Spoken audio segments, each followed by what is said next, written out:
Febriani Damani. Nama saya Ratu Rehan Darmisnya. Nama saya Adri Ajeng Zanzani. Nama saya Anastasia Banjarnahor. Di video ini kami akan membahas mengenai akuntansi investasi saham. Jangan lupa ikuti kami terus ya. Nah, yang pertama saya akan membahas mengenai pengertian dari investasi saham. Investasi saham sendiri terdiri dari dua kata, yang pertama investasi dan yang kedua saham. Investasi merupakan penanaman modal dengan tujuan untuk mendapatkan keuntungan atau menambahkan nilai. Sementara saham merupakan suatu harga di mana petani seorang menyatakan modalnya dalam saham tersebut. Maka dapat diambil arti bahwa investasi saham merupakan penanaman modal pada suatu perusahaan di mana investor ini memiliki dua tujuan. Yang pertama yaitu capital gain, yang kedua mendapatkan dividen. Nah, capital gain sendiri merupakan keuntungan yang didapat dari investor karena selisih harga penjualan yang lebih besar daripada harga sebelumnya. Sebagai contoh, seorang investor membeli saham dengan harga 1.000 per lembar namun dijual dengan harga 1.150 per lembar.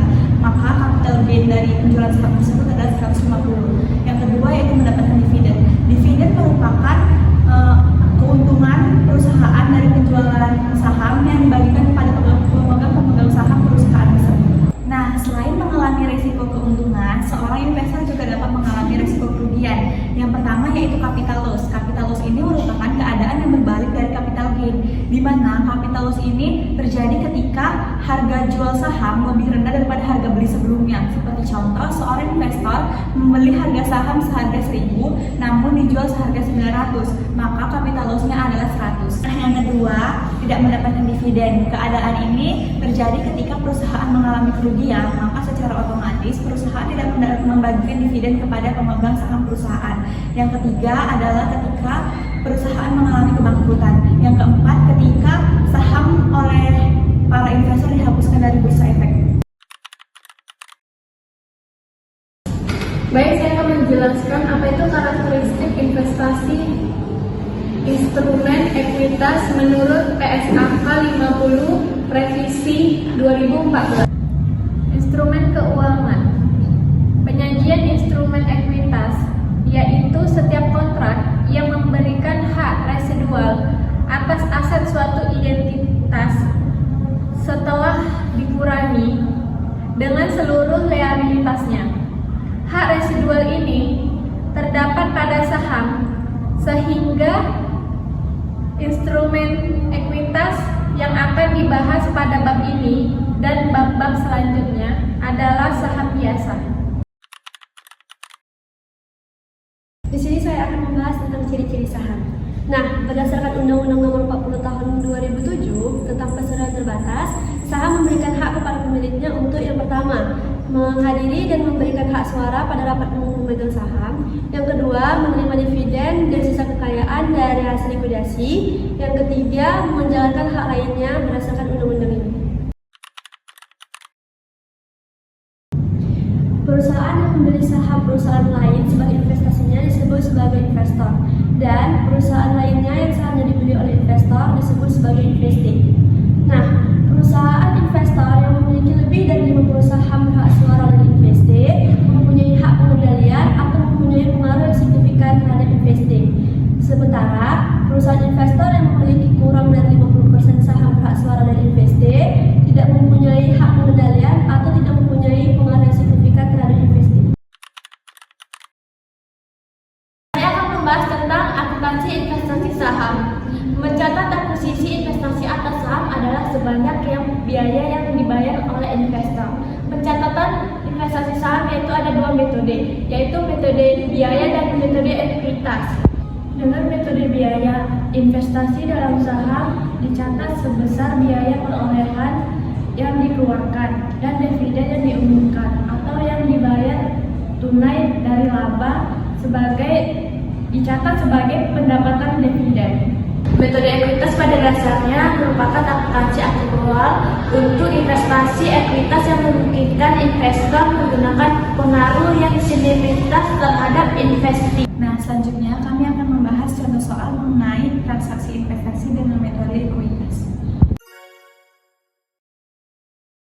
Nah, berdasarkan contoh soal sebelumnya, Terdapat kelebihan imbalan harga perolehan yang diberikan atas nilai tercatat dan nilai wajar dan aset yang teridentifikasi, yaitu imbalan yang diberikan atau harga perolehan kos sebesar 5 miliar dengan nilai tercatat dan aset yang diperoleh 30% dikali 12 miliar sama dengan 3 miliar 600 juta, maka kelebihan kos atas nilai tercatat aset itu adalah 1 miliar 400 juta. Di tabel ini tersedia neraca pada PT Sawo Jajar per 2 Januari 2015. Di sini nilai tercatat cash sama dengan nilai wajar, yaitu 1.500.000, dan receivable sama dengan nilai tercatat sama dengan nilai wajar, yaitu 2.200.000. Inventory mengalami kenaikan dari nilai tercatat 3 juta, nilai wajarnya naik jadi 4 juta. Sementara ada current asset mengalami penurunan dari nilai tercatat 3.300.000 ke nilai wajarnya 3.100.000.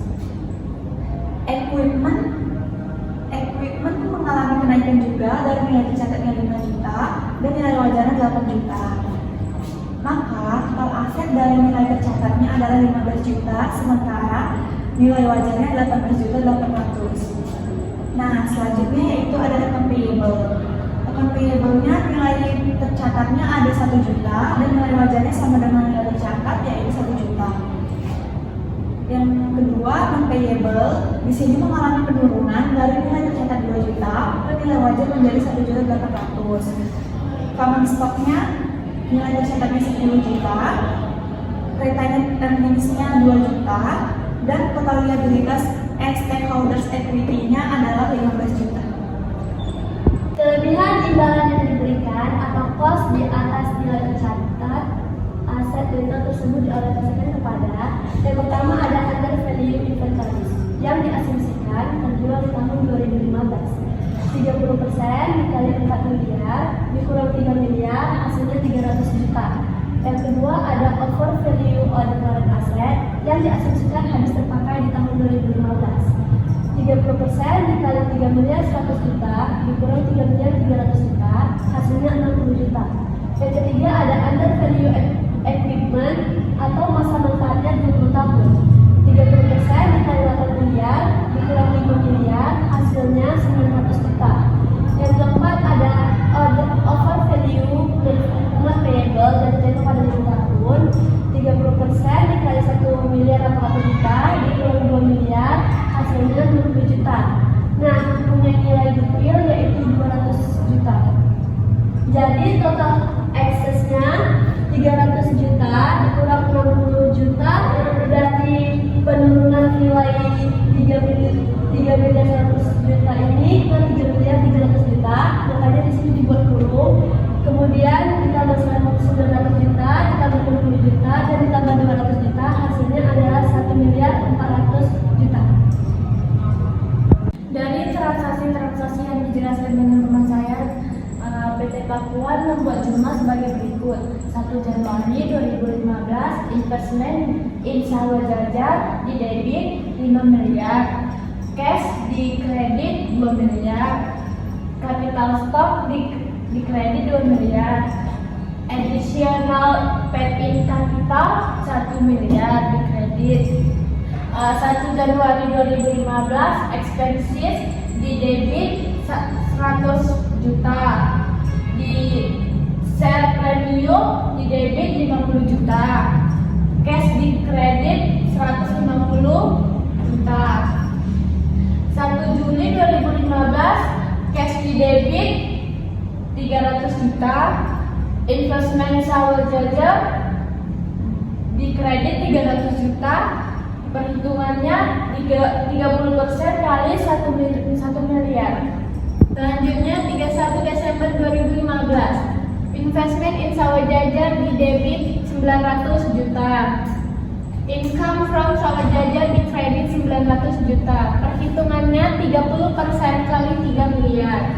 Selanjutnya income from Sawo Jajar di debit 300 juta, investment in Sawo Jajar di kredit 300 juta. Selanjutnya investment in Sawo Jajar di debit 60 juta, income from Sawo Jajar di kredit 60 juta. Selanjutnya, income from sawah jajar di debit 45 juta. Investment in sawah jajar 45 juta di kredit. Perhitungannya 900 juta dibagi 20 tahun. Selanjutnya, income from sawah jajar di debit 12 juta. Investment in sawah jajar di kredit 12 juta. Perhitungannya 260 dibagi 5. Terima kasih ya sudah menonton video kami. Semoga bermanfaat.